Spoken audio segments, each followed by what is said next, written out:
अस्सलामुअलैकुम। 13 मार्च 2026 जुम्मतुल मुबारक का दिन है।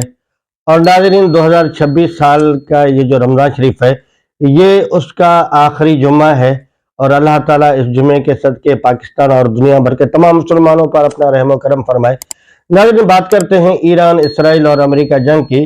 तो इससे पहले क्या हो रहा था कि जब अमेरिका और इसराइल ईरान पर हमला कर रहे तो फिर ईरान उसके जवाब में उन पर हमला कर रहा था। लेकिन जो नए सुप्रीम लीडर हैं मुज्तबा खामनई साहब, उन्होंने कहा है कि भाई अब कोई नागा नहीं है, कोई जवाबी कार्रवाई नहीं है, अब नॉन स्टॉप हम उन पर हमला करेंगे। और ताबड़तोड़ हमले कर भी रहे हैं, रात भी बहुत बड़े हमले किए हैं। और नाज़रीन, दूसरी खबर ये है कि नेतन्याहू, जिससे कुछ दिन पहले 4 दिन से गायब था और लोग ये समझ रहे थे, बल्कि बहुत सारी न्यूज़ पर ये खबरें भी आई कि नेतन्याहू हलाक हो गया है, या किसी ने कहा कि बहुत ज्यादा जख्मी है।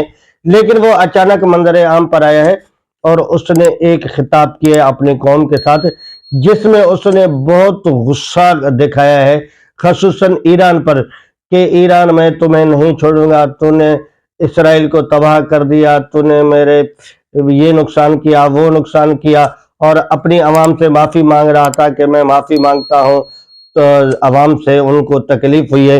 और नाज़रीन, याहू की जितनी स्पीच थी उसमें जो उसका गुस्सा था, जो उसकी बॉडी लैंग्वेज थी, वो साफ बता रही थी कि भाई उसको बहुत ज्यादा गुस्सा है ईरान पर। और वो ईरान पर गुस्सा बनता भी है क्योंकि वो ईरान के साथ पहुंच नहीं पा रहा, मतलब ईरान के सामने वो बेबस है। इंसान को सबसे ज्यादा गुस्सा तभी आता है जब आगे ताकतवर ज्यादा हो और उसका मुकाबला न कर पाए, तो फिर वहां पर वो गुस्सा निकालता है। और उसके गुस्से की कैफियत ऐसी थी, अगर आप लोगों ने भी ये स्पीच इसकी देखी है, ये जो खिताब है नेतन्याहू का, अगर आपने भी सुना है, देखा है, तो इतना उसका गुस्सा उसमें झलक रहा था कि उसका बस चलता तो वो टीवी में से निकल कर जाकर मुज्तबा खामनई साहब को पकड़ लेता या फिर उसको हाथापाई कर लेता, लेकिन उसका बस नहीं चल रहा था। इस तरीके की उसने धमकियां दी कि मैं ईरान को नहीं छोड़ूंगा। और ये भी कहा नेतन्याहू ने कि ईरान ने नया जो सुप्रीम लीडर उन्होंने बनाया है वो हमें कबूल नहीं। और भाई, तुम कौन होते हो कबूल करने वाले? कबूल करने वाली तो उनकी आवाम है, उनके मुल्क की आवाम है, उनके मुल्क का निजाम है। तुम्हारे कबूल करने ना कबूल करने से क्या बनता भाई? तो अगर तेरे उससे होता तो 45 साल की जो इन लोगों ने पाबंदियां काटी हैं वो ना काटते। अगर वो पहले के गुलामी कबूल कर लेते या पहले से वो अगर इस निजाम में शामिल हो जाते, तो आज वो दुबई की तरह, कतर की तरह ये भी इतने खुशहाल होते। और खुशहाल तो अब भी हैं, जिस तरीके से इनके पास जितना इन्होंने असला जमा किया है, 45 साल की पाबंदी के बावजूद जितने इन्होंने मिसाइल बनाए हैं, तो ये किसी भी हाल में मजबूर नजर नहीं आ रहे। और ये मजबूर हो भी नहीं सकते, क्योंकि जो एक कौम बन जाती है ना, जब एक कौम होती है और उनका मकसद ये होता है कि भाई हम अपने वतन के लिए शहीद होना फख्र महसूस करेंगे, तो फिर नेतन्याहू अमेरिका क्या, ऐसे 10 अमेरिका या 10 इसराइल मिलकर भी ईरान का कुछ नहीं कर सकते।